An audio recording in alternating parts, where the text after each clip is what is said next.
I'm in a company of a loser. Oh gosh, rub the salt in the wound. Oh man, I thought your answers were fine, and I mean the argument. I didn't think Kiefer beat you by 2 points, or 2.5 points, or what, I don't know, but Doesn't matter what you think. I know. It's like the Hunger Games. It's Hmm. only the game master who's Yeah. was that what it's called? The game I just watched the newest one, which is like the story of President Snow when he Oh was a yeah, yeah, kid, yeah. The prequel which was type on the thing. plane. I didn't even know that was coming out, and I saw it on the plane, and I was like, "Wow, it's perfect." When I was flying back from London, so it's in my mind. But that's how that show is. I mean, I tried to study his point giving based on the past. I thought that the stats and the numbers would be nice. I felt like they were 3-point answers at the very least, and 9 points would have got it done. But Kiefer was prepared as well, and Elliot was there. Yep, Elliot was there. I thought he was going to go harder on Sevon, the way he made it sound like, but yeah. Yeah, I mean, I kind of mentioned it in the rebuttal. Like, there's obviously people that Savan has offended, but Mhm.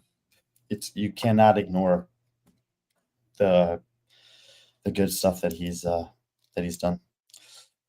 What's up, guys? Thanks for joining us. Patrick and I are both on the road again. I'm in Nashville for the live open announcement. I'll be over there tomorrow, giving those guys their spaces today to do everything they need to prepare. But a lot of friends are here in town. It's a pretty short flight over from Charlotte. So even though it was a quick turnaround from the Middle East, I wanted to take a chance to be here. I'm grateful that CrossFit, gave me a media credential through B.Friendly Fitness. So we'll be there. I'll be there tomorrow. Patrick's at the Army School of Love. Yeah, I'm in Little Rock, Arkansas. So this thing it's called a Professional Education Center, or they call it PEC. It's where they do a lot of like classes, educational type classes for the military. So yeah, so that's where I'm at for this week and hopefully next week. Depends if I pass these tests. There's 5 tests. Had one today. I was actually, as You I were was telling nervous. Brian, You were fucking nervous, if dude. I wouldn't pass, it's like one and done. You don't get retested or anything like that. If you fail a test, you go home. And if I would have failed a test, I would have been on my way to Nashville as well and joining Brian for the announcement because I was pretty excited And about I that. would have, of course, I would love to see you, but I don't want you to fail your tests. I want you to pass your tests. Yeah, and I won't allow myself to fail even on purpose. So, but anyways, Thomas Stroud debating if I should drive 7 years, 7 years up to Nashville. No, 7 hours up to Nashville tomorrow morning and try to catch the announcement live. I don't know how. I would say only if you know that you can get into Get a it, ticket. should Yeah. even consider it. And I'm not sure what the protocol is for that. Mm-hmm. As a media outlet, we have the opportunity to reach out and ask, whether that's going to be possible or not, and they'll give us an allowance. Yeah, you can get 1, 2, whatever. And that's why we were confident to book the ticket. But I don't know if not what the protocol is otherwise. The only open announcement I've ever been to was last year in Omaha, which was also the last open announcement. And I tried to go to one in San Antonio. I think it was 2017. Patrick, you might remember this. It was a military only that was allowed, Yes. though. Yep. So even though we were close and we reached out and tried everything else, they basically said, if you're not active or reserve or past whatever, that you can't get in. So they can be pretty particular about that. I haven't been to the new Proven HQ, but I did kind of through conversations with CrossFit, I know that it's going to be pretty packed in there. So it is a cool thing to go to, but it's not the easiest thing to get to or to get access to, from what I understand. Yeah. Typically, what they do especially when they have an affiliates, is they reach out to local affiliates as well. Not just like the host affiliate, but they try to they'll give like local affiliates a couple tickets or passes. And then they, of course, they give the host like some pass too. I know when they had that in Hendersonville, which is right down the street from where Proven is at, it was actually a good time. They tailgated before. It was really cool. It was probably one of my better CrossFit Open experiences. I've been to four, I believe, 4 or 5 or 3. I don't know. It's one of those numbers. I'll figure it out. But I imagine Proven's going to be pretty fun, especially with the amount of people, not just if you're a people watcher, especially athletes, and you're there, you're going to see a lot of athletes. I mean, even though Tia's not competing, I imagine she's going to be there. Brooke Wells is competing. That means Sydney Wells will probably be there. Sydney is competing. Oh, I thought it was Brooke that was competing. Sydney. Really? Oh, okay. Well, I thought it was Brooke. Well, anyways, I wonder if Brooke will show up then, or if Danielle shows up, or any other Nashville athletes, Will Morad or some of the other ones. But we're actually, I'm Also, kind of stalling. The other thing that's cool about the open announcements is, and we've talked about this before, is like, you can go to the games, you could go to Wadapalooza, whatever. If you're not really particular about getting there early or buying the most expensive ticket or whatever, it's hard to get really.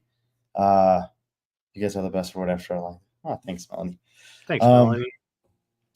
It's hard to get really close to the action, and there is a difference between watching on TV, watching from the stands, and watching from the sidelines. And for an open announcement, it's about as close as you can get without a big amount of effort, either financially or time commitment wise, to get a close-up view of some of the best athletes in the world. And obviously this one, missing Tia, but adding in Roman, Jay Crouch. I didn't even know he was in the States, which is on me, I guess.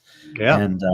And Sydney Wells, up and coming, obviously, plus Ariel Lowe, who I think I haven't talked to her. I think she was probably a little bummed not to go against Tia. She kind of said that was exciting. And man, I got to tell you, like, the more time that goes by, the more that I'm just like, I even like critically on myself, I'm like, why do I keep underrating or underestimating her? Like, Ariel? She's phenomenal. And I think about like the fact that she was third at the games last year. And when we look back at all the performances, there were no holes. Like, she was consistent across the board. She was the BKG. She was the Vellner from his opening year, where it was just like he's finishing in the top 10 on every workout, and minus the swimming, but every other workout top 10. And then it's just like she wins semifinals. She's in the top of the open leaderboard. She's just good all the time at everything.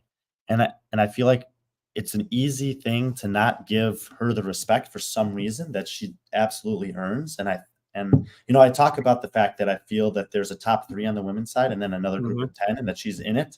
But I feel that if you don't at least put her in the top half of that group, meaning that she cannot possibly be lower than 8th on your overall rankings right now, and she should probably be closer to 5.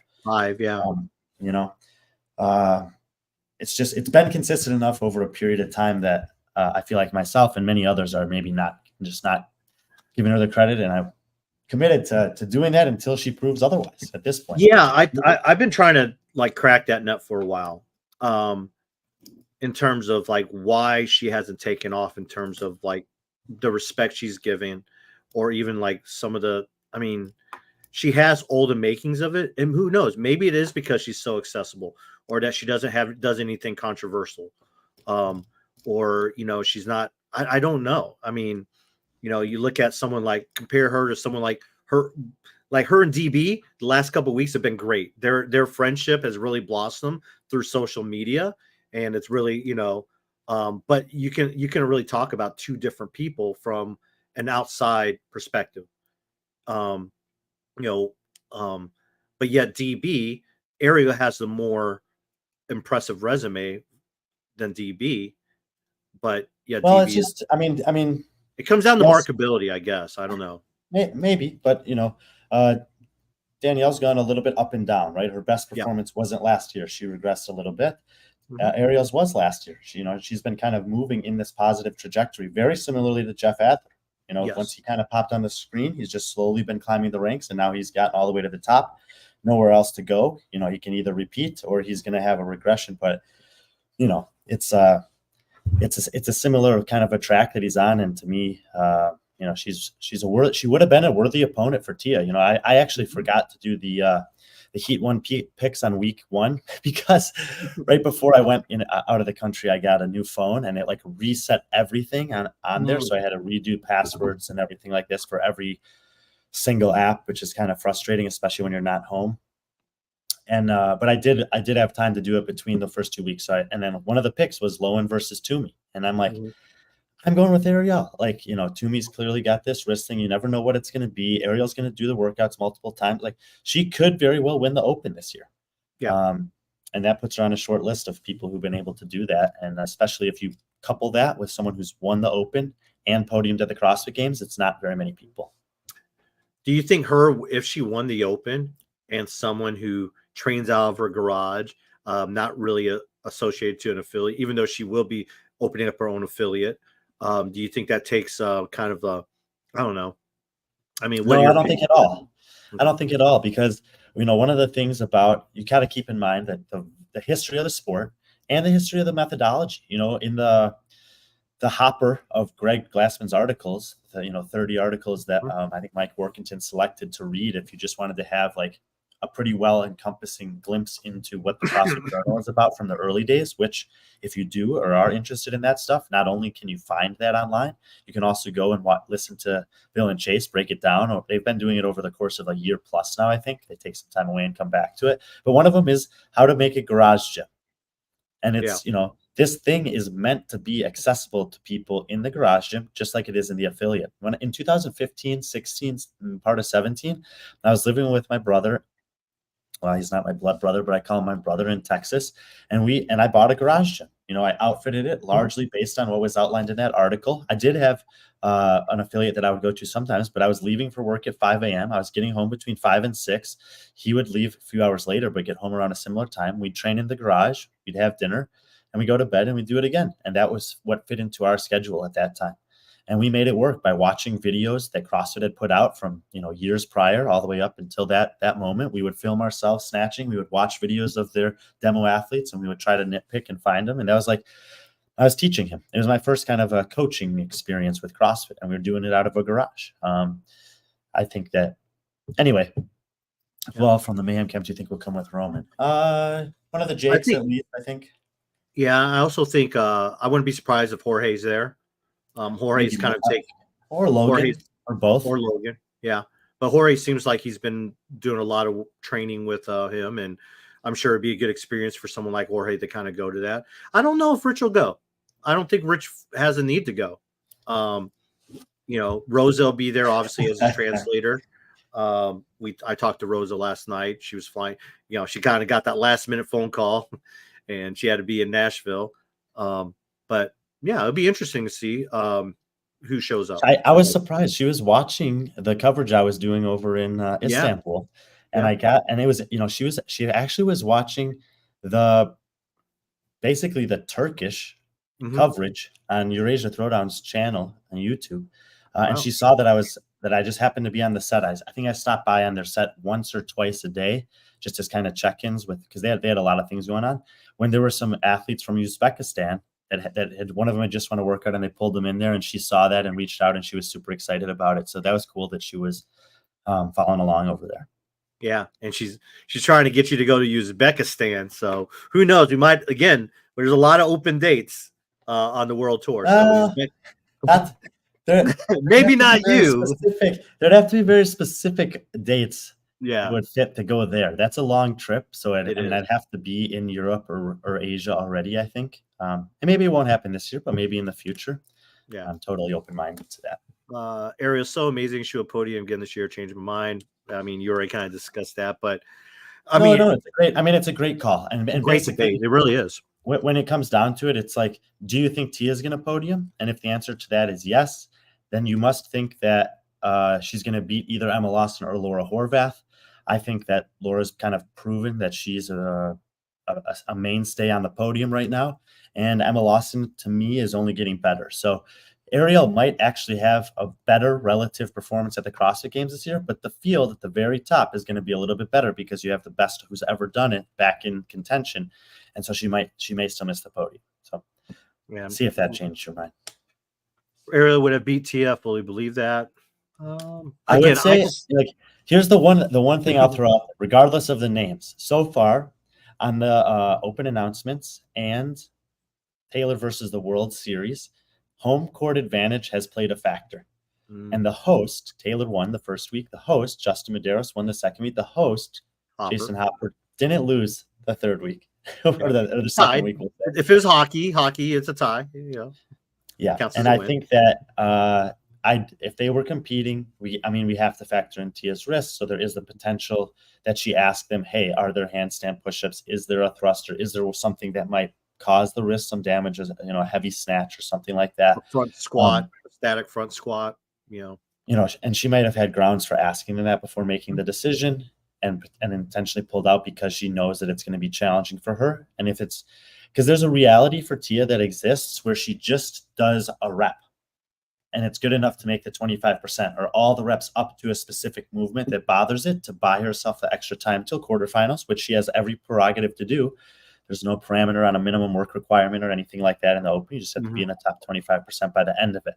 And so if Tia knows that there's a movement that's troubling for her wrist, just clearly injured, and that she can get to the quarterfinals anyway, she wouldn't want to go on the live open announcement and not give a fighter's chance. And that would make sense to me as to why CrossFit would potentially tell her that information and allow her to make the best decision for her. That's also going to in turn be the best decision for the fans, because nobody would want to watch that. And that would be, I think that would also be somewhat insulting to Ariel to fly her all the way out here and have Tia just kind of stop in the middle of the workout for, a serious reason. Yeah, definitely. And it kind of puts in perspective how serious that injury is, because we know that Tia is a competitor, but also shows a lot of maturity in her. And it's like, hey, it's a long season. She wants to put on a show, but going out there, not being 100%. I have no doubt that she'll probably still put up an impressive score. I don't think she'll put in a 1 or a 0 like that. I mean, she's currently 12th, and that's with a less than 100%. We saw what she did in week 1 with the thrusters, where she was putting a fist down as opposed to open palming it. Yeah, burpee. Sorry. What did I say? Thruster. Thruster. It's okay. Yeah, thrusters are on my mind. Thrusters are on my mind. But you mentioned the whole Taylor versus the world. I'm sure you got a chance to watch last week's with Hopper. No world record. I was up at like 3 a.m. Oh, you were because you commented. You commented. I did, and Savan pulled it up and called me his friend. I loved it, and I told him that made me smile. And I miss that guy. Yeah. I asked him. I told him that I would be in Charlotte this weekend. I'll fly back from here on Friday morning.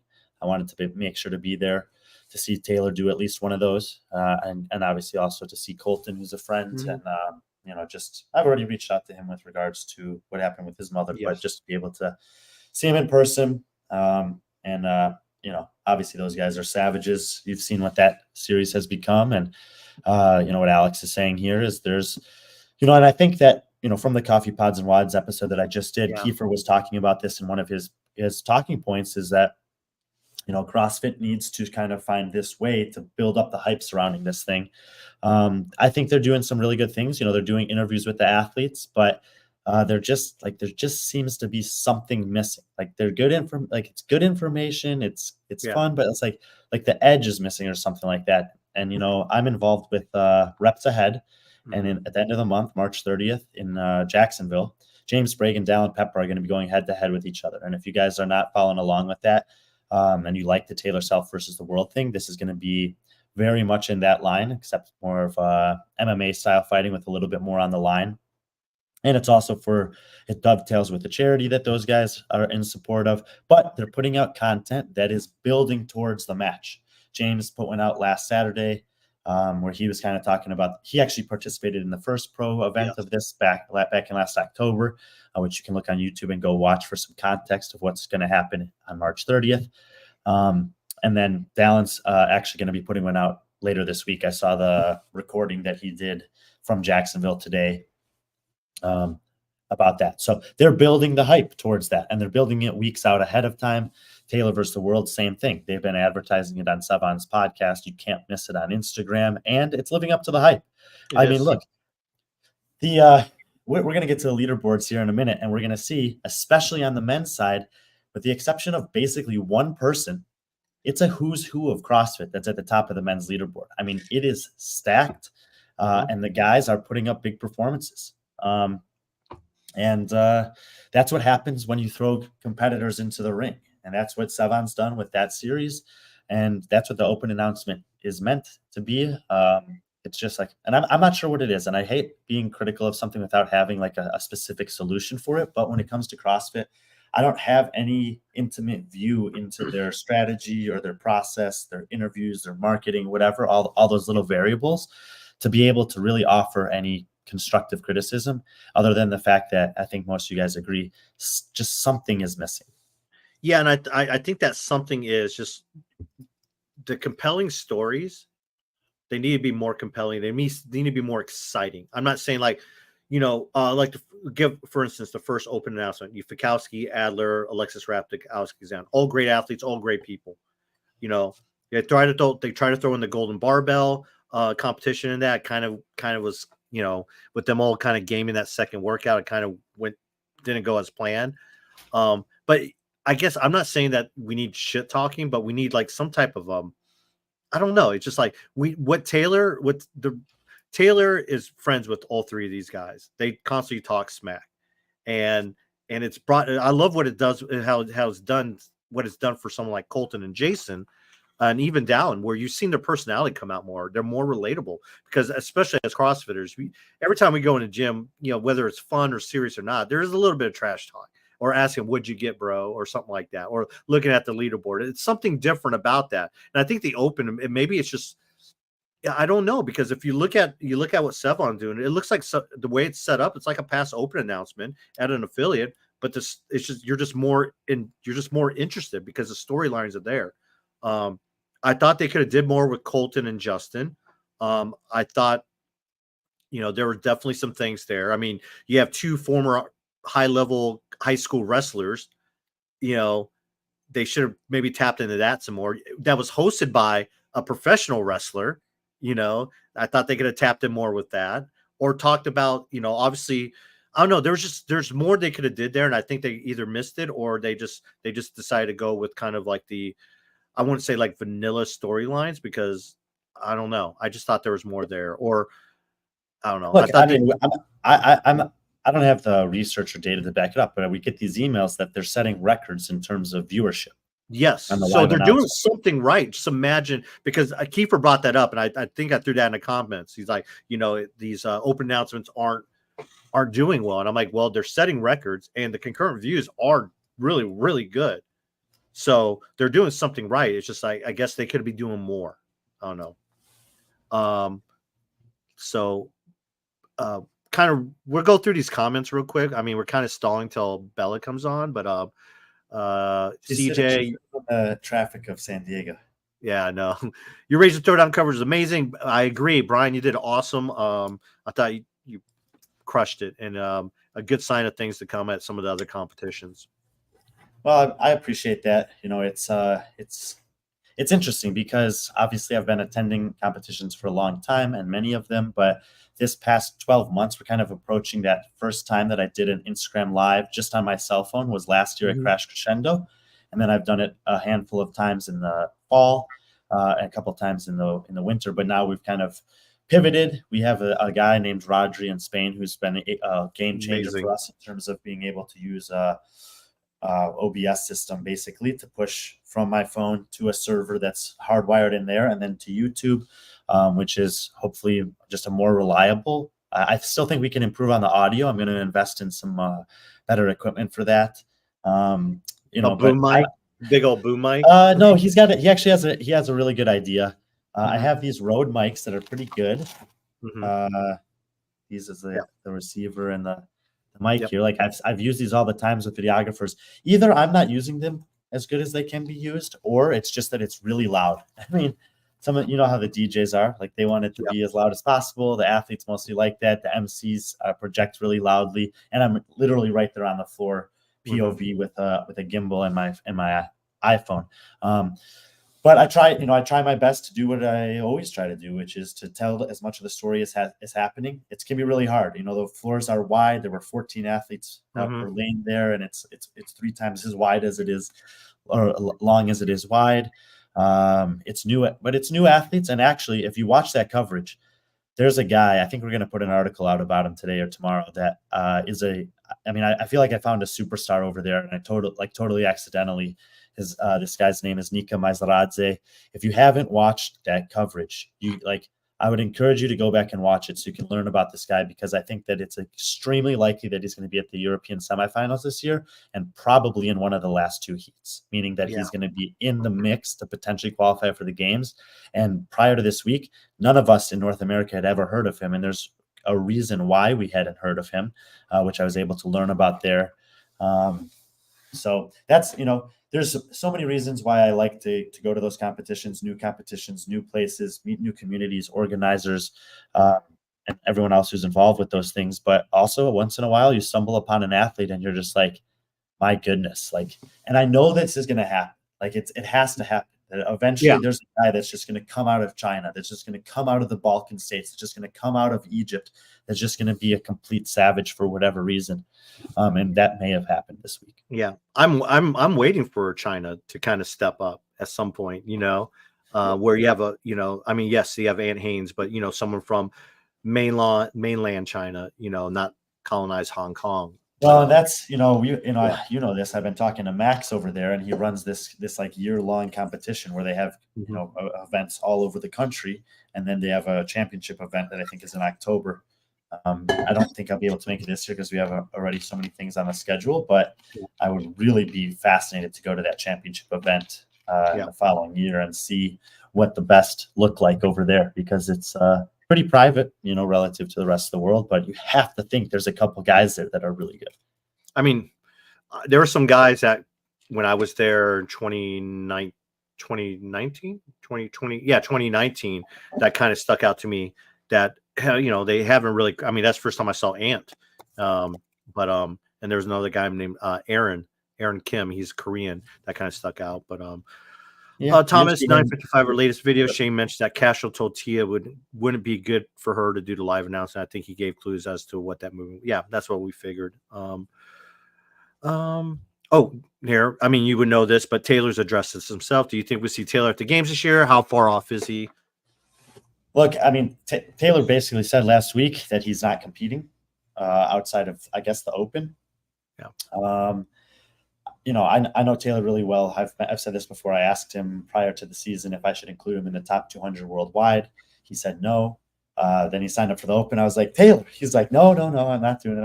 I'm like, you crack the door open with these guys, and you just never know.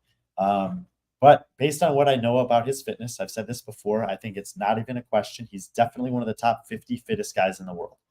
How high into the top 50? We may never know. I don't think we're going to find out for sure this year, but it's absolutely not a mistake where he's sitting on the Open leaderboard. You guys have seen it now the past 2 weeks. Mm-hmm. The guy's a total savage.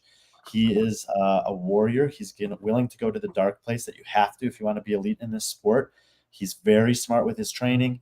He lives and breathes this stuff. As a competitor, he also just has kind of both the physical gifts and the drive that's required to be elite in this sport.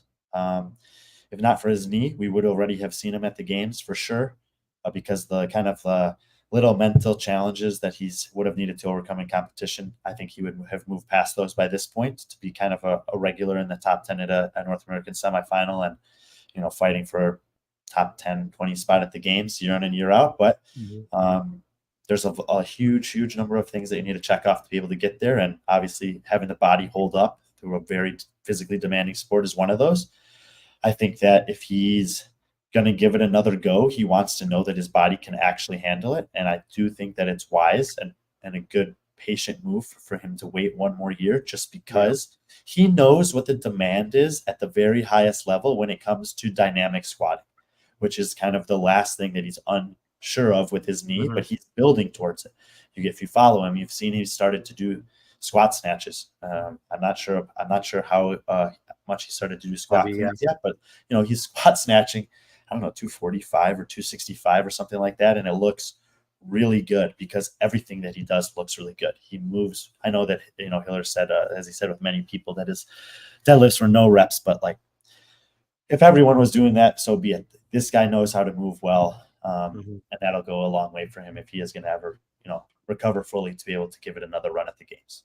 Yeah, but I think it's totally possible that we see him at the 2025 CrossFit Games. Yeah, I've said it before. He's the type of guy, if he makes it to the games, he would do well at the games. What his expertise is, especially the past games in terms of what we know, where it was a lot of Yeah, endurance. you and I talk about this all the time. Like, Yeah. what is the composition of the CrossFit Games going to look like in Dallas or Yeah. Fort Worth? Is to be remaining. So when you say something like that, we're talking about when we know that half the events take place outside, that there's going to be running, swimming, trail biking, moving heavy stuff across a turf field, this kind of thing. Like, those are the type of workouts, think chaos, 2-stroke pull, battleground, that it's like, yeah, you want to see Taylor Self in these events. Yeah. Excited to see Miko doing so well. Totally remember. Yeah. Watching the smaller events. CJ, yes. So he's talking about the Tour on Tuomiopiva, which was the first event that I did last offseason. I think it was right before Iron Games. Went to Finland. We'll be going back there this year. Miko Liljeorg was there. He did exceptionally well. That's where I first met him. And he's currently sitting in the top 10 of the Open. I actually mentioned it to Patrick today because in addition to being in the top 10 of the Open, he recently set some records. I think it's up here on one of his most recent posts for national weightlifting. Yeah, in Estonia. He's one of the top 2 guys from there, along with Kevin Jers. And basically, he only missed making the semifinal last year because of the crossover single unders. I was joking with him in Finland because I actually beat him on that workout, which is like ridiculous. I mean, it's not a mistake that he's up here towards the top of the leaderboard. I could just do him. I don't know why I can do him, and I could move the 70-pound dumbbell, so it was fine. But outside of this kind of a silly skill that he couldn't adapt to in a short amount of time, his fitness was good enough to make the semifinal last year. This year, I'm going to do a show just on the men in Europe in a couple weeks because it is so freaking savage how many good guys there are there. But I think based on his fitness and what I've seen from him, looking at his results in the opening quarters last year outside of that one workout in Finland. He's built like Adrian Mundweiler. Yeah, and he's obviously crushing his open workouts. I think that there's a really high likelihood that we see him at the semifinal as well. And so great to know that, people like CJ are paying attention to this stuff we're doing on the off season, because these are the athletes that you're going to find out about if you're following along. Okay, that's about Taylor. Here we go. What were you guys' thoughts on the Rollins announcement? I loved it. Obviously, Seth's a good friend of mine. I've known him for a while, but I think the way he cuts a promo, and I think that's what you need. I think we've talked about this before. One reason why UFC is so one of the reasons it's so popular is that these guys know how to cut promos. They have voiceovers. They do compelling stuff. I would love to see Rollins do like some games voiceovers. I know Sean Woodland typically does them, or Tommy or something like that. But you bring in someone famous, and that's what UFC's done. They brought someone with like a unique voice personality to do some of these voiceovers for some of these promos. But I thought he did great. I mean, he didn't practice. I mean, he practiced it, but at the same time, you would think that he just came up with that off the spot. But I think you got to give him a lot of credit. I mean, think about what this guy's profession is. He's used to doing speeches. Yeah. He's used to doing speeches in massive packed arenas that respond to every noise that he makes, every sentence, every mic drop, every explanation point. And he did it in the Shred Shed where, I don't know, there were a few dozen people. I mean, he knows that there were 150,000 people watching online, but it's really difficult to put yourself in that mindset when you're used to just having that noise cascading down on you. I thought he did phenomenal given the circumstances, but I would have loved to see that packed affiliate, and not a small one. Like, pick the biggest affiliate you're planning to have, pack that out, and let him do that. And I think that he will do that much better, because he'll just, every time that he makes a statement and pauses and the crowd reacts, the crescendo builds towards the climax that he's seeking. When I was watching it, I was thinking to him that he needed to almost draw on that energy himself. And I think he even realized it. He's like, okay, this is not my usual environment. I know a lot of people are watching. Keep bringing it. Like, I almost could feel him having that self-talk. But the thing is, he's a staple in CrossFit.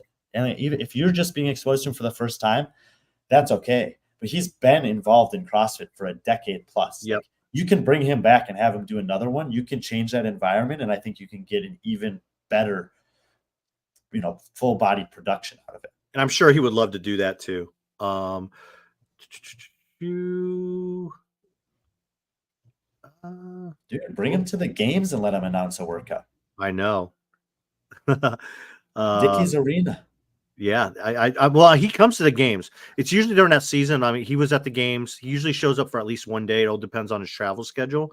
But Brian Crush, Fist of the Coast, too, and Super Chill Dude. PC, I'm defaulting to this now Yeah. sometimes. Is there media someone at CFHQ? They missed big time announced by Rollins before closing out signups the following Monday. Maybe I don't understand the question, Renata. Is there media someone at CFHQ? They do have people that work in the media department, creating content for their their Instagram at the very least. Oh, I think what she's saying is that Rollins should have made like the 24.1 announcement. Or they maybe should have announced that. Yeah, they should have announced that Rollins was doing 24.2 prior to the closing of 24.1. Or he should have did 24.1 to gain some of those new eyes that they think might have came over or crossed over or whatnot. Oh, like if there were new people watching because of him on 24.1, they would have had the chance to sign up for the Open. But if they were watching on 24.2, the window had already closed. Yeah. Fair enough. I think, this is a kind of a bigger picture, interesting conversation, right? And we've heard Don Fall talk about this at various times, is that he's got like two-pronged objective. One is I want to retain or re-engage the existing audience. So people that already know what CrossFit is and have been doing it or used to do it and stopped doing it and are considering doing it yet again, he needs to maintain or retain that audience. And then on the other hand, reach new audiences. So having Dave do the first Open announcement is going to be largely positive for that first objective. Having Seth do it could potentially be very positive for the second objective. And so maybe it's like a catch-22, like damned if I do, damned if I don't. Like neither's really a bad choice, and either one could potentially be criticized. If they flipped it and Seth did one and Dave did two, people would have said like, Dave should have done the first one, or whatever.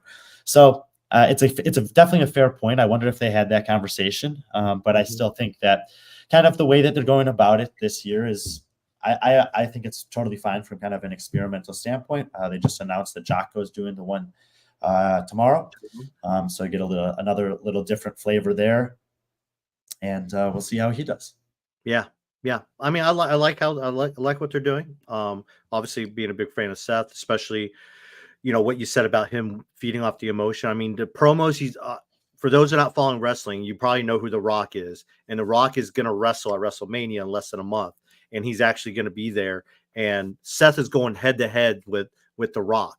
And Rock is known in the industry as the top talker. If you want to cut a promo, I mean, Hillary even uses some of his promo. It doesn't matter what you think. I mean, that's all The Rock. So he's going head to head and holding his own against The Rock, who is a the guy's a freaking worldwide star. So this is like peak stuff for him. But I think The Rock might be in the top 10 of Instagram followers globally. Yes, he is. So, I mean, and plus with Seth has 4.6 million, which is more than any CrossFitter or CrossFit has. But still, it's a drop in the bucket compared to The Rock. Yeah. You know what? I'm sure at some point, whenever Bella gets on, she'll tune in. But we're just going to go ahead and jump right into the 24.2 and discuss this a little bit. Brian, you had a chance to where did you do 24.2 at? I did it on the competition floor for the Eurasia Throwdown the day before the event. So, I was proactive in terms of reaching out to the competitions to find out where and when I would be able to do this. In the case of Sand Clash, because it ended on a Saturday night, which is equivalent of our Sunday night. Sunday is their Monday from a working perspective. The guy who runs that competition owns a bunch of gyms in Riyadh, and they said you can have access to any of the male ones anytime you want. And Monday, I did the workout there with Toby Buckland at the Interval Plus location. Yep. And then for Euro-Asia Throwdown, it was total opposite. Competitions were running from 7 a.m. till 8 or 9 p.m. on Saturday and Sunday, and I had a full travel day on Monday, so I told them I needed to do it on Friday. And I was basically hoping there would not be a rig involved for gymnastics because they were building the rig that day, and I didn't know necessarily when it would be done. And in different countries, the urgency of a time wise. You just never know if they'll be building it till midnight, and then suddenly it would be really challenging for me to do the workout. But they assured me that either I could do it on the floor there, or that they would take me to a local affiliate nearby to be able to do it. We're super accommodating in that regard. I did it with Coach Ozcan, Ozcan on Instagram. He was doing the broadcast in Turkish and English. He's pretty good at English on their channel. Got to meet him a little bit. And yeah, so I got to do it there, which was kind of cool, breaking the floor for the athletes. Yeah. Well, 24.2, second straight week. And we'll talk about this, go in a little bit more detail about this, but we have on the women's side someone that we don't have much information on. Emily Claw, what we do know is that she is from Sweden and member of CrossFit Walleye, which is, if that name is familiar to you, you will know that that's the affiliate that Andrew Houdet runs, right? No, CrossFit Walleye, that's Phil Hesketh. Phil Hesketh, correct. Sorry. And the prepared training is yeah, but look, if you're really plugged into what's going on with CrossFit, you may have seen that Andrew Hiller talked about her for about a half an hour today prior to the Coffee Pods and Wads show. Mm-hmm. And when we were logged into Coffee Pods and Wads in the back room prior to going live, Elliot Simmons was there. He and Jamie Simmons are up at CrossFit Walleye training with Mia Hesketh, who's part of their team this year. And he kind of just affirmed what Hiller had talked about as far as Emily was concerned. And so, if you don't want to watch the entire video that Andrew did about that, I mean, you certainly can. Basically, she does have this top score posted on the leaderboard. She did it in an affiliate. One of the judges from the affiliate, being Mia Hesketh, has listed as the judge, has approved her score. And it looks like CrossFit is going to recognize that as the top score in the world, even though there's no video documenting it. What that means is that she won't get the cash prize. This is not the first time that this has ever happened. I actually have I had a flashback moment when I heard about this today to 2019. And I sent you the article, Patrick, and we can probably pull it up here. I know I'm gonna butcher this name, but Snorri Fagerson was the worldwide winner on 19.1, which was rowing and wall balls. Michaela Norman, no surprise to win it on the women's side. And the last paragraph there says, Fagerson scored 411 reps at CrossFit Sandefjord. He's a master's athlete who finished 42nd worldwide and first in Norway in the 35 to 39 division last year. He did not record his workout and is ineligible for the U.S. $2,019 payout by rule. So, basically, this has happened before. There is no requirement to film your video. There is a requirement to film your video if you don't do it in an accredited affiliate or if you want to win the cash prize. So while it does look a little bit strange to have the top score in the world not be validated with a video and not be able to receive the cash prize, it's not unprecedented. It's not the first time it's happened. And, there's an example of that. What I would say is, why didn't you film it? I film my open workouts, and I've been filming my workouts for 8 years just because. Why not? You actually could go and find my personal Instagram and go watch some old open workouts from 2017, 18, 16, whatever. I have a bunch of them on there. And it's not that hard to do. And while yes, we don't know a ton about Emily Claw, she's training at a great affiliate with a ton of great athletes there. She's obviously very good. She has a top 200 open finish in her career in the past. And you just never know. Why wouldn't you film it if you're Emily Claw? There's no, on the one hand, I would say there's no excuse for that. Just film it. Who cares? Maybe you never have to do anything with it. But just in case you have it, you just lost out on $2,000. Yep. One thing I've noticed is going back through her Instagram to try to get some more information on her is that if you can just look at her body transformation. She came in I think Nader says that she's an endurance athlete. But you can definitely tell she's really skinny, just very slight and well toned and ripped. But as she's taken CrossFit a little bit more seriously over the last couple of years, you can tell that she's gaining a lot more mass and just looking like a CrossFit athlete. Well, as you know, Brian, I made my picks last week. Granted, those By are the way, like let's just pause here because I think Hiller also mentioned he didn't know who Hannah Carlson was. yes, Yeah, I think he does know who Hannah Carlson is. He just doesn't remember her, but she was probably. 8th place in Dubai a couple of years ago. She's been competing for a long time, sometimes team, sometimes individual, but she's a very well-established athlete in CrossFit, very powerful, very fit. Yeah. And she would very much in the line of Michaela Norman from that 2019 worldwide win. She would have been a great kind of off the radar sort of a pick to do well on this workout. So not surprised to see her up towards the top here. Not at all. Not at all. I mean, she would have been one of my black dark horse picks, but I went with another athlete that still finished in the top 50, which is saying a lot. But I picked Laura Horvath to actually win this workout, and she finished 6th. At one point, she did have the top score, 911 reps.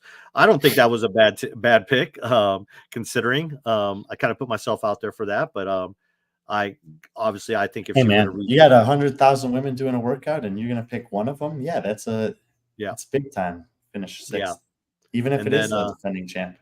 yeah, and then I forgot who some of the other athletes I picked that brought in the top 50 is Sarah. I picked Sarah as one of my dark horses as well, and she finished 22nd worldwide in that workout. Excellent rower. You know, she's one of those athletes that can go in those dark spaces as well. So I definitely told, hey, keep an eye out on Sarah, and she did well, really well. Anything 900 reps and above, I would say on the women's side is exceptional. Yeah. And as you're just looking through this list, you're also just going to see a ton of Scandinavian athletes: Norway, Sweden, Finland, and Denmark. I think at some point during the weekend I was looking, and I sent you some stats on that. Like there were like 15% of the top 50 women in the world were from those countries or something at one point. And no real surprise there. Just thinking about what their childhoods is like, the things that they do growing up. Like you see, if you follow Yona Kosi, you see that he does cross country rowing, as a hobby. And so no real surprise to see those countries doing very well on here when the rower is over half of the total time that you're spending on the workout. Yeah. And I one of my other dark horse pick was Jennifer Muir. She finished 34th. So a name that less than 900 reps, so a terrible pick. Oh, I guess so. Yeah, so I was pretty happy with my women's pick and how it turned out. But let's were there any work? I mean, obviously, let's look at Grace Walton. I mean, you heard Kiefer talk about it. Yeah, let's go to the overall after 2 weeks. Let's look at the top of the women's leaderboard. All right. Yeah, we'll do it this way: women's 24.2, women's overall; men's 24.2, men's overall. Okay, so overall, bunch of Oceania athletes. That's why I wish Bella was here. She could tell us. She's our Oceania correspondent here. Yeah, we can bring them back and get her insights on them when they come. Yeah, definitely. But, obviously, Grace Walton has become a kind of buzz name this season or this past 2 months after Wadapalooza, where she finished 13th. Patrick, you wrote an article about her like a year plus ago. Were you at Barbend or Morning Chalk Up at that time? I was at Barbend, but I kind of got to know her while I was at Morning Chalk Up. And then when we did the CrossFit Athlete of the Week, she was, I think, week 2. She was my athlete that I picked. She did a local competition there where Maddie Sturt was competing, and she beat Maddie Sturt. And that was in Perth, Australia, on the western side of this country. Yeah. And then ever since then, I was kind of telling you, and I've gotten some grief from this from some people, but I was like, hey, because I took a lot of pride in being one of the first people to pick like Ellie Turner to come out of Oceania as being the next big star. And I kind of felt the same way about Grace Walton. She has a lot of similar, I guess, styles in terms of CrossFit athlete. Like if you had to compare an athlete, I would compare maybe Grace to Ellie. And I know Ellie probably doesn't like that. But it's just some things that analysts do, and it's no disrespect for any one of the athletes, but Grace. No, and look, the landscape of the women in Oceania is starting to take form now in terms of who's actually going to be at the semifinal. We know Tia's not going to be there. We know Ellie's not going to be there. So there is a lot of opportunity there, and Grace Walton is absolutely in the mix, and I think would be a good bet to take one of the qualifying spots. No guarantees. I don't feel like on the women's side there's any name that you can say absolutely this person is going to take a spot. I know that many people would disagree with that. If I was going to pick one right now, I would pick Maddie Sturt, just based on her historical performances there and her experience. But I think if you wanted to put Grace as the second or third, most likely woman to qualify out of Australia right now, that would be totally reasonable. I think that Caitlin Van Ziel is going to be in the mix. I think that Julia Hannaford is going to be in the mix, potentially. Georgia Pryor, I know you and I were talking about, but let's see how the quarterfinals shakes out and who actually ends up in that field. But those are the names. Laura Clifton, who's qualified for the CrossFit Games before out of that region. Maybe she competes individually. She went on a team last year. Marnie Sykes went on a team last year. So there's a lot of people who may. Basically, it used to be on the women's side that there was no opportunity. You just weren't gonna make it. So all the women went and competed on a team for a year or two. Now it's wide open. So you might see a flood of women re-entering into the individual competition in Oceania thinking, okay, this might be my chance. And so that would be pretty exciting. I would love it if that happened, because we could potentially feature, 10 to 15 athletes down there who could be in the mix. But yeah, Gracie Walton, very good through the first 2 weeks. Look, 8th and 3rd. Yeah. This is on par with what we saw. It's a little bit worse, but on par with what we saw from Mal O'Brien, Emma Carey. We've seen this kind of stuff from Tia Claire Toomey. When you're having top 10 finishes on back-to-back meets in the World Wide Open, it's worth making mention of. Halpin, I don't know. I said last year that she wasn't going to make the games, and I was right. But she has a better chance this year. Didn't she almost make it? She almost did, but I thought that, if she would have stayed with where she was at, I think once, and I told Halpin this, when she made that move to Proven, and after I saw what it did for Jay, I thought it was going to do the same for Maddie. So, at the time, I thought Maddie. Dude, I am pumped to watch Jay do this workout tomorrow. I am too. If Jay's there, I'm pretty sure maybe Maddie might be in town as well, because they usually travel together. So, obviously they're partners in that. But back to the leaderboard here. Overall, Grace. Let's go worldwide. Oh no, that is right. So Christy Bishop, 33 years old. Competed on a team at the games. No prior games experience besides a team competition. I would expect her to compete on a team again this year, because she always has. But regardless, this is surprising. Both her and Christina Agerbeck are athletes that I know of, but I would not have pegged them to be in the top 3 after 2 weeks of the Open. Obviously, all the credit to them. Maybe a phenomenal combination of workouts for them. I don't know. If you told me these women finished in the top 50 of the Open, I would believe it. In the top 5, I'm surprised and impressed. Yeah. And kind of break away from the European Oceania, deadlock here at the top of the leaderboard is Ariel at 4th. Not surprised by that. Did amazing. I know. Where's the next American flag on this list? I think it's Caitlin. Oh, there it is. Vernon, and Brooke Wells. Yeah. So, and then Tia has an American flag. So and we get but whatever, and we get Caroline Prevost there out of Canada as the top Canadian. Great international diversity here. Ariel Lowen has been super transparent with her Open stuff this year. I think it's actually becoming kind of like almost meme worthy how many times her husband does the workouts, but she's doing them multiple occasions, and she basically says that she always has, and that it's fun for her to do that. I can say it's not fun for me to redo Open workouts, and so I rarely ever do that. But great for her that it is fun. And she had a score on the leaderboard, and then she had a better score on the leaderboard, 914 reps, 4th place worldwide, phenomenal. And I kind of think she's going to win the Open worldwide. Yeah, I could see if tomorrow.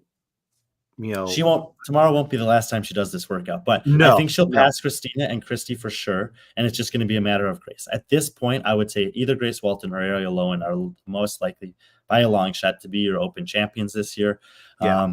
The thing is, $15,000, if you're that close, if I'm in these athletes and maybe the probably top 8 or top 10, even, why not? Why not do these workouts when maybe, because I think it goes 15, I don't know if it's 10, and I then can't remember the exact yeah, breakdown, but but there's it's it pays. It's a nice payout. for taking first place from history. It's the Yeah. second biggest payout you can get during the CrossFit Games season after winning the CrossFit Games. And yeah, it's like if you've done 2 weeks and you're in the mix, you're not going to ignore it. It's, think about the total amount of time that the workouts will take. Okay, you were forced for a 20-minute AMRAP. The best in the world had 6 minutes on the first one, and probably somewhere in the 10-minute range for this one. So you're talking about 30 to 40 minutes of total work that can yield $15,000 potentially. I'll take that. And I think Ariel's one of those people as well. It's like they keep on saying the open doesn't matter, but still, when you say open champion, it still holds some significance when you say something like, and Ariel being like one of these women that kind of market as an everyday woman. I think she would take a lot more pride in that, being called an open winner, especially since, she's competing against hundreds of thousands of other athletes, as opposed to a smaller set of athletes where they're more specialized, or get a little bit more specialized. But I could definitely see them, obviously Ariel will probably do the workout multiple times because obviously, and I definitely see Grace. I could definitely see Kiefer saying, hey, you're going to do this workout a couple times. Yeah. And then number 5, Mirjam, she might be the real deal. I mean, I'm not surprised. She's, she is a high rocks athlete, but from my understanding in the high rocks, she's not the best runner in the high rocks. She just has a really good, like, she knows how to suffer. She can go, she's not the best runner, but she's really good on machines. And that's why she does so well in high rocks, because of all the machine works that they have in high rocks, not so much the running. But 37th after coming off the first place, pretty impressive for someone like that we hardly had any information on. Yeah. Yeah. So, backed it up with a good performance. Obviously, it helps when you have a first to your credit, but 37th is very good. And we'll see. I mean, I put herself in great company here. I would say that of the top 10, her and Caitlin Bernardine are kind of the two outliers in terms of we haven't seen much from them previously, unless Caitlin has a past surname that I'm not familiar with. Yeah. And then Amy But Kringle. Amy Kringle continuing to impress. I think that, Yep. As far as European women go, she's got a lot of buzz surrounding her to potentially make a breakthrough this year. It won't be easy, but obviously putting herself in a good position here. Seher Kaya, we kind of know that she's world class in general, and I think the Open especially suit her very well. And Caitlin Van Zyl, similar to Hannah Carlson, would have been kind of a good kind of sleeper pick for the rowing and deadlift workout, and obviously 6th place worldwide to bump her well up here inside the top 10. Yeah. And then Annika, like you mentioned, then Tia right there at 12th, and that's dealing with the wrist. And then we mentioned Prevo. It was cool. I think Annika posted, I don't know if her whole video's out or not, but it was right at the end of her workout. Like she finished it. I think she made a comment like Noah was telling me to jump on the rower and just rip it for a calorie or something. Yeah. She and everyone who was there just seemed so happy for her. And given everything that we know about Annika from the past couple of years, like it just seems like that environment down there has been such a positive change for her. She's surrounded by people who seem to love and care about her, and she's absolutely thriving in it. Yeah, there you go. I think that she is. There's still not even 20 seconds on the clock, 20 minutes on the clock, and so I think it's going to be a good year for Annika. But more than anything, it just is nice to see her thriving in that environment. Yeah, and obviously having the Norwegians there, I mean, it seems like they've really built a community there under the Peak 360, and also with combination with Krager, Matilda being down there. That's a relationship that kind of happened in Madrid when Annika competed at Madrid, and Lena was there as well. So it's just really cool to see that. And she just seems like she's in a really good headspace. And we know she's one of those athletes that has come so close and so hard on herself because of being so close. So I think her back, I mean, in terms of the support group that she has here, is going to make sure that she makes it this year. And they're definitely pushing her. And I think she's really enjoying herself down there. And it's good. Annika is a happy Annika. And I think an Annika competing at the games, I think that's a good thing for the games. So let's go back to the leaderboard. I do think that it's worth, not just glossing over the fact that Sarah Sigmundsdottir is competing in the Open and competing well, Yes.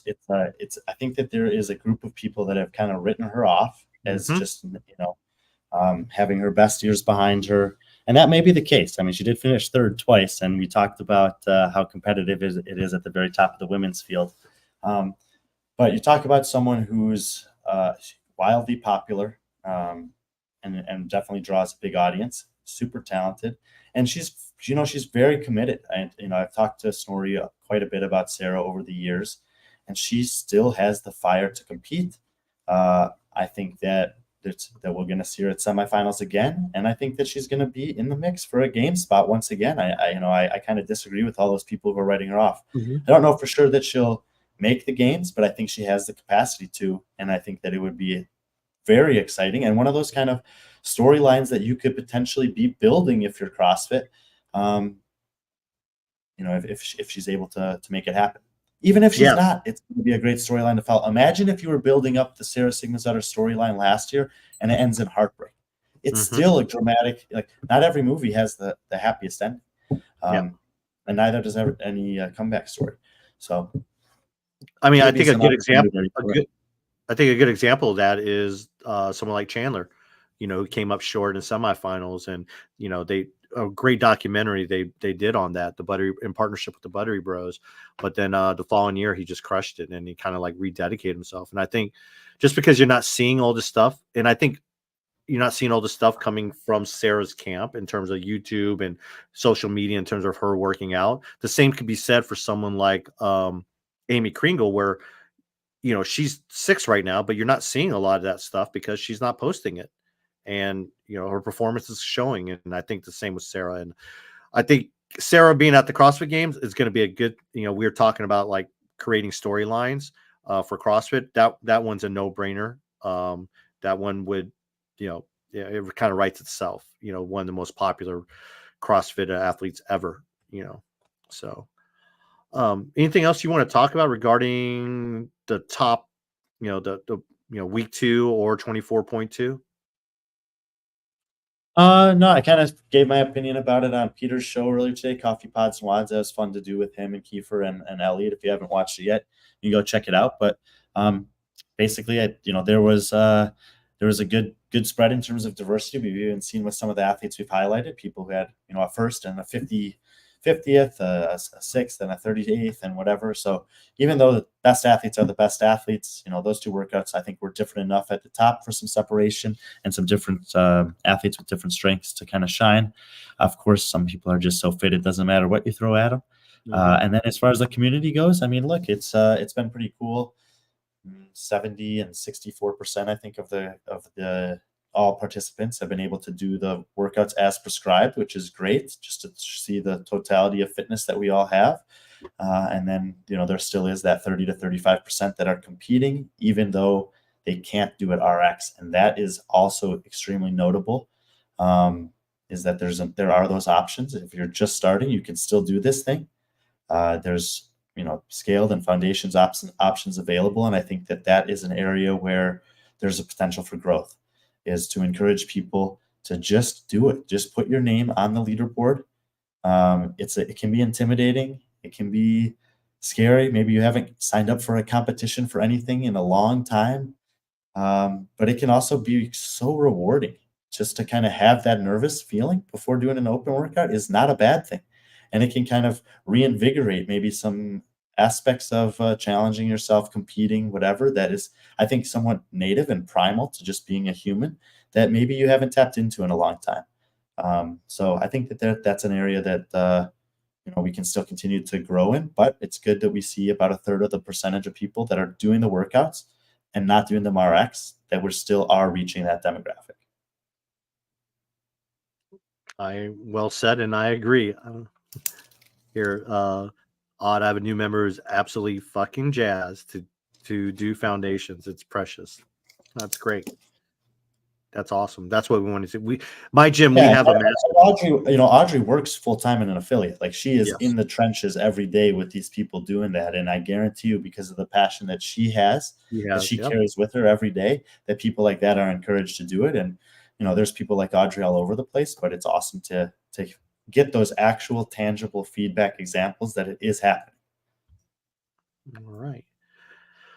Men's side, let's go with 24.2 overall winner, Tudor Magda. God, what a Tudor's been kind of quiet outside of his appearance at Rogue, but And he is quiet by nature too. Yeah, he is quiet by nature. This what a performance, Yeah, so I haven't actually watched. I mean, the whole video is not out as far as I'm aware. Sure. Yeah. Right. No, I haven't seen anything yet. But I actually I couldn't sleep the night that Taylor and Jason were competing, and so I watched that, and I got a few text messages, and basically, someone who's pretty well informed in terms of CrossFit was telling to me their double under speed's not fast enough to have one of the top scores in the world. And I was like, what? Because I've done double unders against Taylor, and he can do 100 in the time I do like 75 maybe. And then you're telling me that guys like Tudor Magda, Henrik Happalainen, Jona Koski, Dallin Pepper, these guys that are putting up these top scores, they're doing even faster double unders than that, and that's where they're making the difference in this workout. I'm crazy. I think I'm good at double unders because I can do 100 in a row, 150 in a row, whatever. Even if it's a slow cadence, whatever. And it's this skill that I tell myself, like, I'm not going to get stronger and be better at double unders. I'm not going to get faster and be better at double unders. And I've had a chance to work with Dave from our RX Smart Gear. He's cut my rope. It's now very efficient length, so I can even, should have more efficiency. He says I can go even shorter, but it feels really short, I'm going to tell you.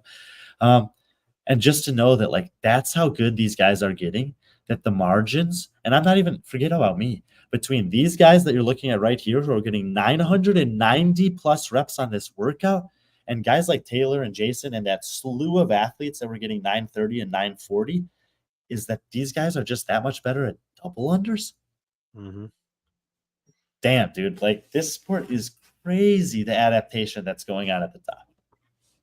Yeah, one of my picks on PC's picks was like Justin got 930. I actually thought Justin was going to redo it, but obviously he didn't do it. He thought 930 was a fine. So just imagine someone like Justin, who is one of the better rowers and, really good at double unders as well.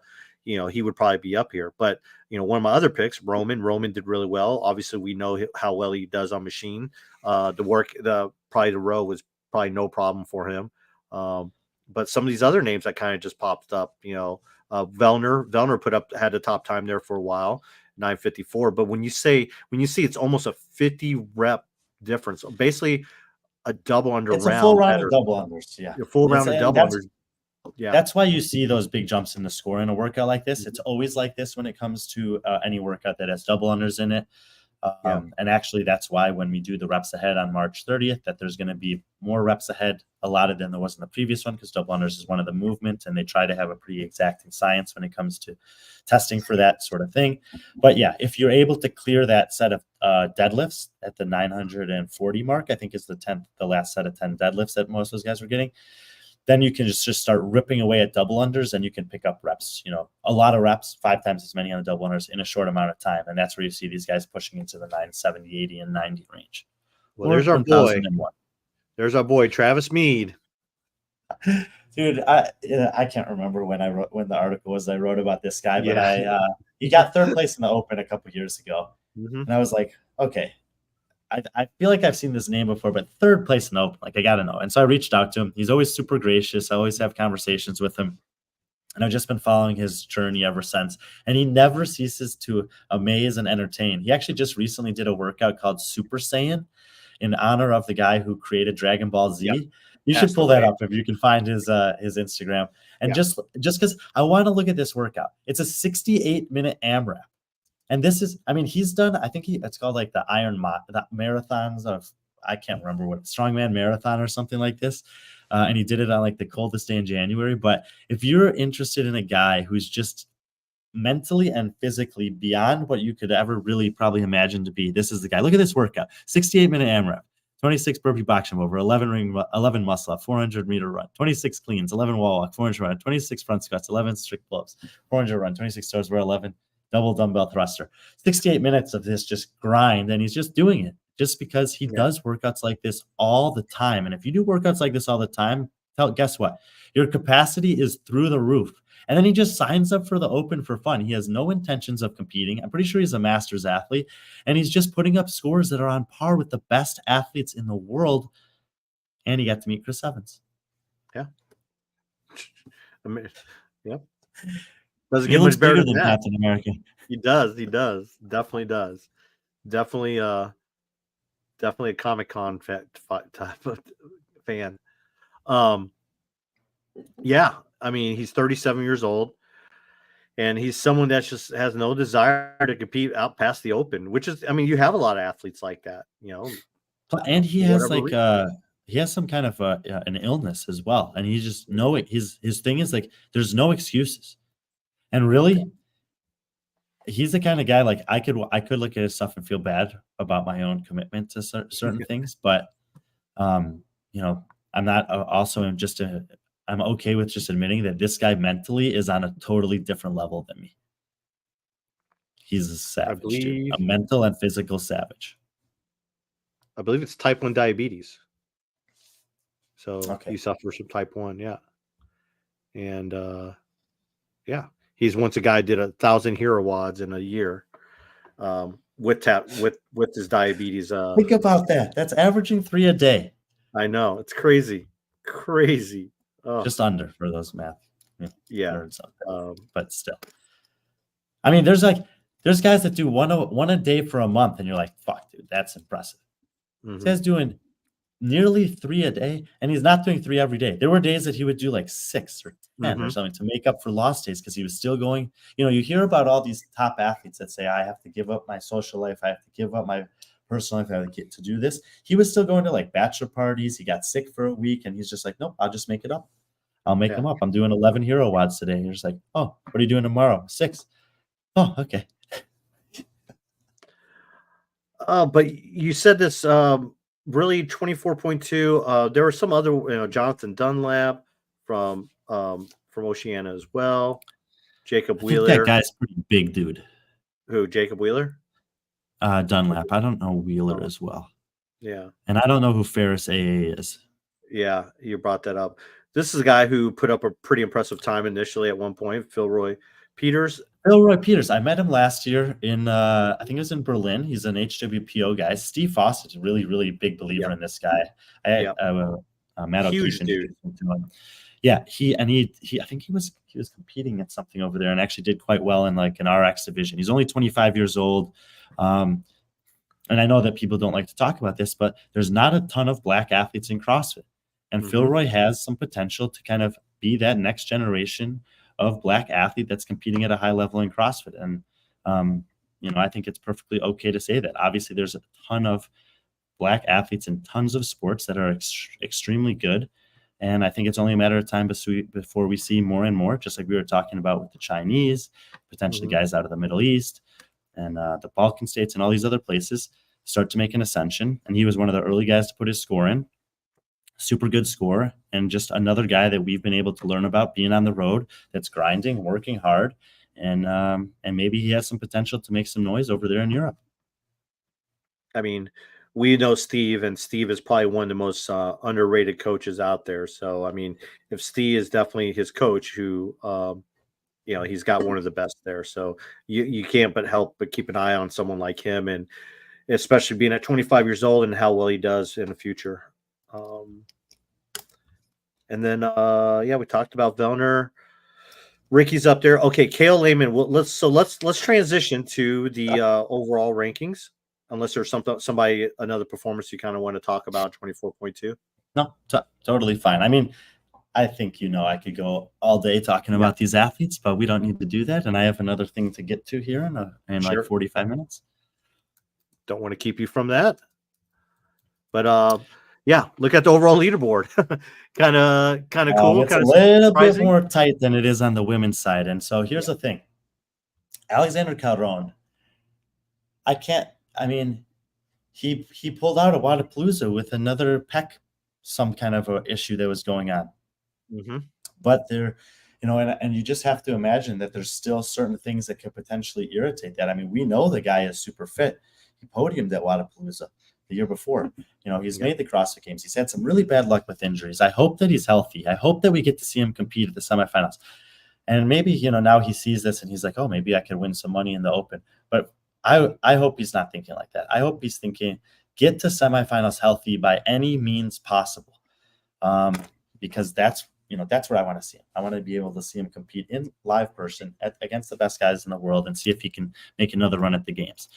Dallin Pepper sitting there in second place. And if you were going to pick a guy to win the Open at this point, Dallin, I would say, is the front runner because of what I just said about Caron. But those guys sitting in 4 and 5 are very, very scary to be kind of looming behind you with one workout to go. Oh, and Jay's giving away some points here, but he's going to fall in a relative to Saxon and Yona, but he's going to fall in line with what I said.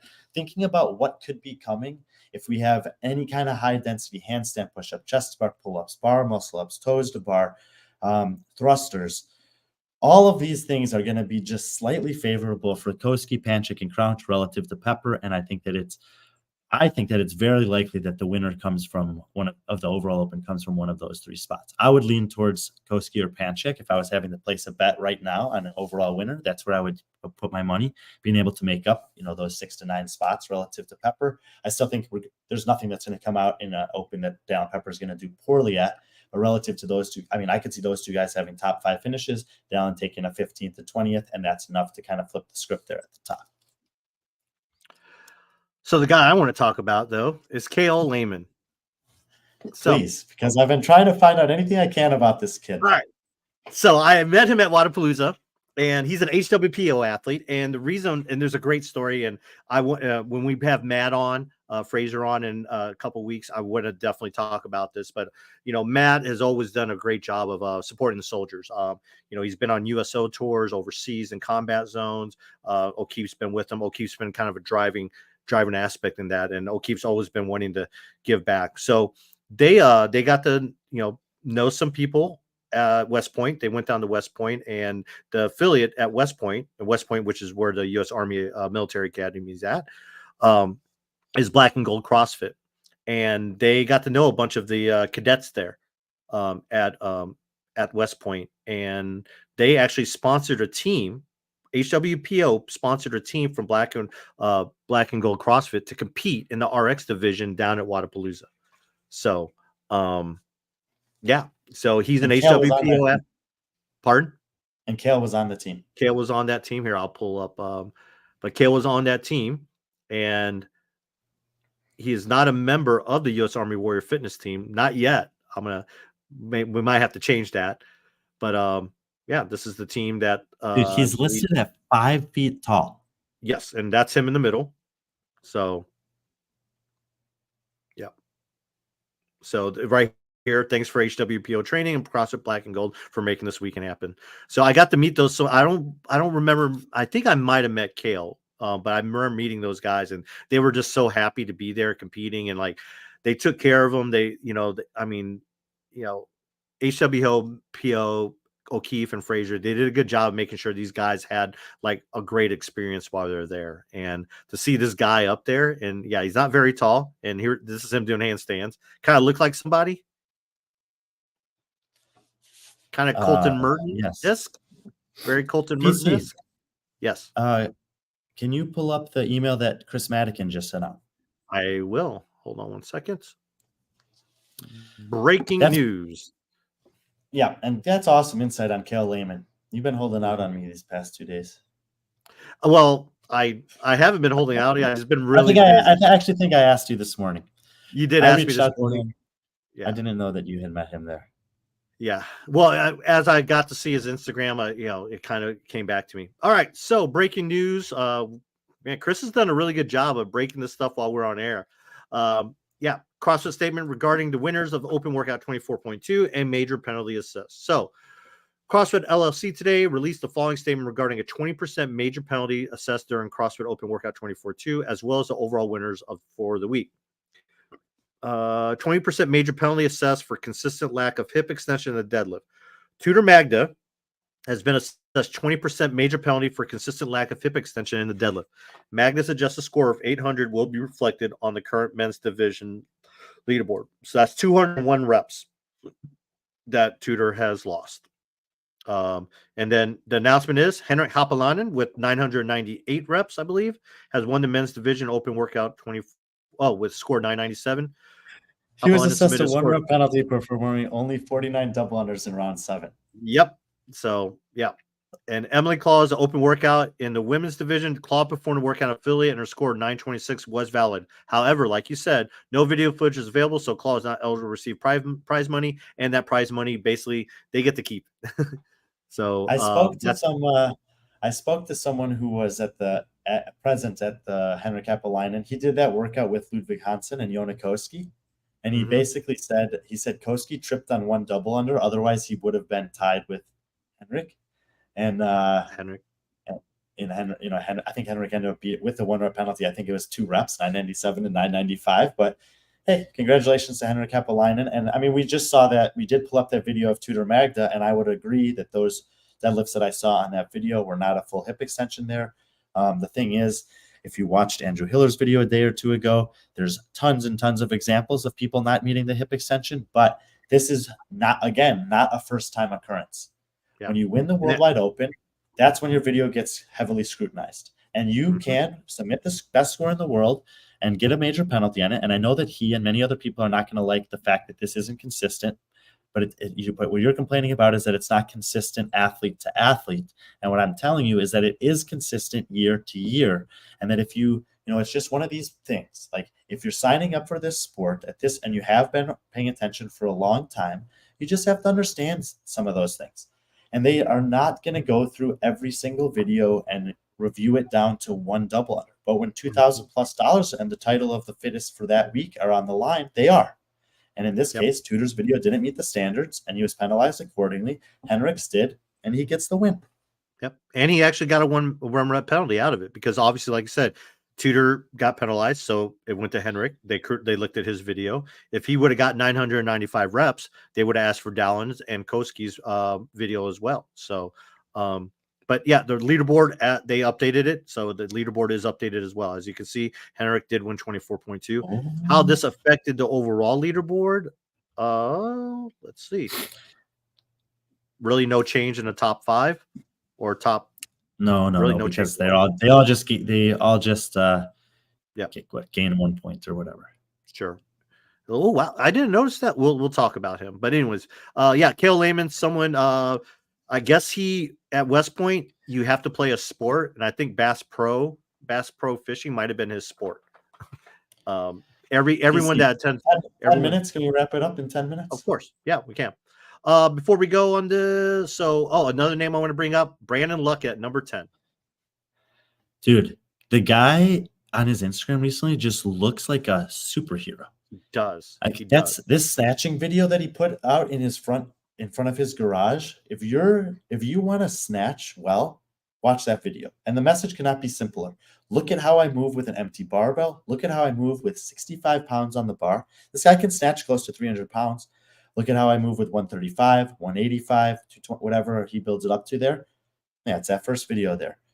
And the guys, I mean, he has created this Imam company, and he's given me reason to give some consideration to it. I know there's some people that have sometimes questioned his fitness. This guy is super fit, man. And he's found a very sustainable way to maintain his fitness. I don't know what his intentions are for this year. It's been a hard thing for me to keep up with some of that, being on the road as much as I am. But, given everything I do, I mean, look, this is a CrossFit Games individual athlete, a CrossFit Games team athlete, a guy who's, very much like Taylor Self has invested in his own programming methodology.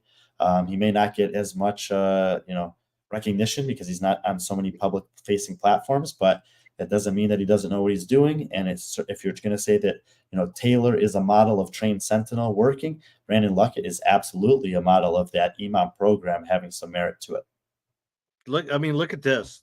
I mean, this was a week ago. He went and visited the Underdogs. He's been doing a lot of trips out to Vegas, I think, for some projects and hanging out with the Underdogs crew. But hit a clean PR was 2020. Honestly, I figured I never touched 360 again, so skip that. Hit 365. So, yeah. So great on him. And he's not the only one who's sent that message out recently. We can go and watch Jeff Adler hitting some snatches, and he said, it's been a long time since I've touched these weights. I think he wrote stocked, but he meant to say stoked, that that those are going up nicely again.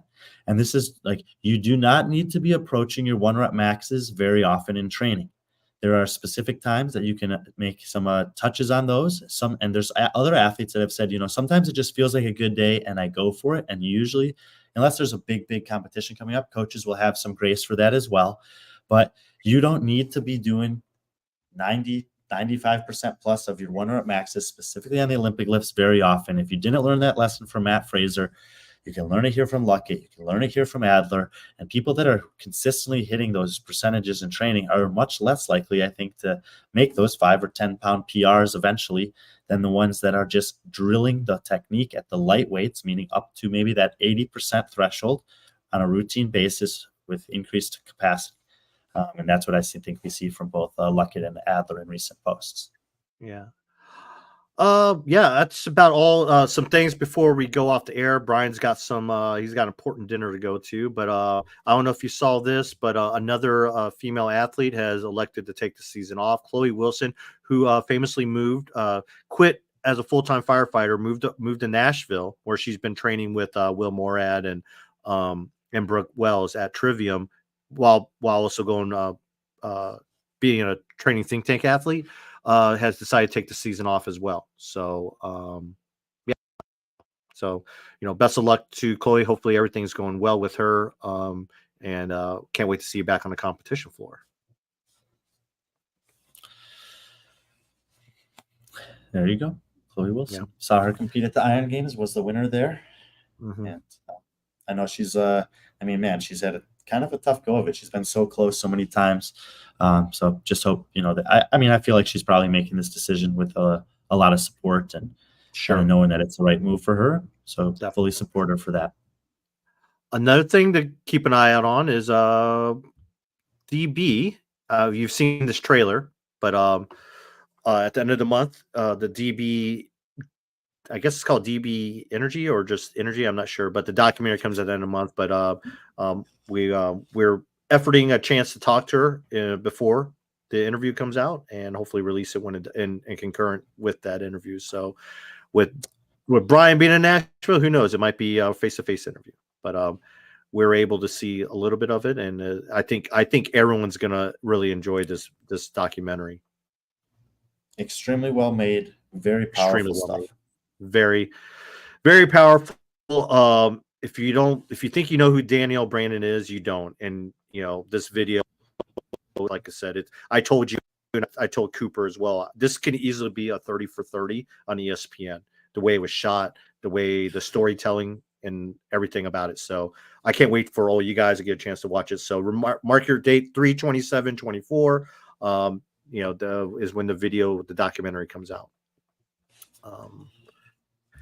And with that, I think that's it. Sorry, Bella couldn't make it. Just she had some prior she had a photo shoot and just got caught in traffic. So we'll try to obviously get her back on. So for all you guys that have been holding on for the last hour and a half, hoping Bella will pop on, my apologies. I will.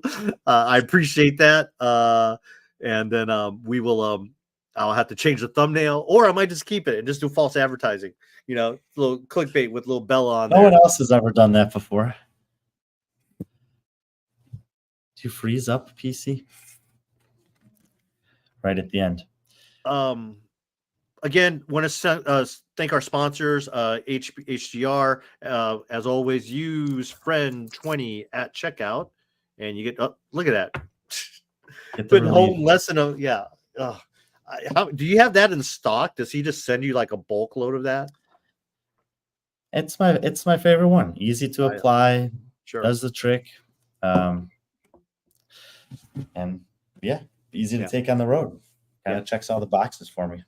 Yeah. So use friend 20 for 20% off HGR CBD products. Thanks to Carl and the whole HGR fam for taking care of us. We definitely appreciate it. For those you don't know, yesterday was the start of Ramadan. So to all my Muslim friends and people that practice Ramadan, Mubarak Ramadan to you. Brian just came from that part of the world. I think that's one reason why they probably had that competition prior to Ramadan. What's that? This was at the airport in Istanbul when I walked in. Ramadan Kareem. Yeah. They had a big, So there are big inside there.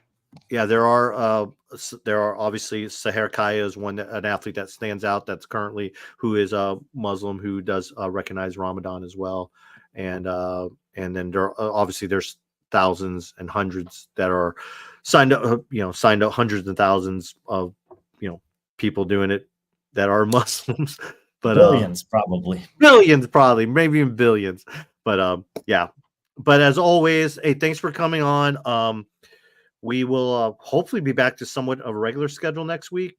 And, we got a lot of cool stuff planned. I got nearly 2 full weeks at home after I get back on Friday before heading to Jacksonville for reps ahead. So like I said, I want to do a show on the European men. Got a couple other ideas kind of thrown around in my mind. But first things first, last week of the Open, tune in for the live announcement tomorrow. I think it's going to be great. They got Adrian Conway, Tom Miazga, one of the best adaptive athletes in the world, and Lauren Khalil doing the call. I've worked with all 3 of them. Phenomenal people, hardworking people. Got 4 athletes throwing down. A rookie kind of on the Open. Well, a bunch of them maybe on their first Open announcements, but we got that kind of international men's side with Jay Crouch and Roman Krennikov. And then we got fittest woman in America, Ariel Lowen, taking on Sydney Wells, kind of up and comer in the space. So it should be exciting. Get an inside look at the proven headquarters, and then good luck to everybody who's hitting the Open themselves this weekend. I think I'll probably wait a little bit, maybe do it on a Sunday or Monday. CrossFit Charlotte, rounding out my 3 Open workouts in 3 different countries this year. Kind of a fun little thing that I get to do. But best of luck to everyone who will be taking it on. Good job, Brian. Thank you, today. Jeff. Just good job today, Brian. All the other days, you're shit. You're shit. I'm just kidding. Jeff's a good dude. He can give me shit. Jeff, I'll take it from him. Yeah. We need to play the beast, Brian.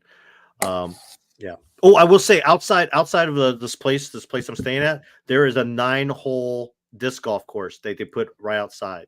So that's awesome. I'm going home this weekend. I'm grabbing my disc, and I might throw a little bit, next week. But yeah. So thanks everyone for tuning in as always. Make sure you guys have fun during the Open. Friday Night Lights. We have a lot of cool stuff planned. I know we always say that, but we actually do. A lot of cool interviews coming up, a lot of cool programs, and we appreciate the support as always. And tonight will also be we'll look for the friend of the week, either tonight or tomorrow. Announcement for our second friend of the week. It'll be a weekly thing. So we'll talk about those details at a later time. So thanks again, everyone. We appreciate all the support as always. And as always, be friendly, our friends.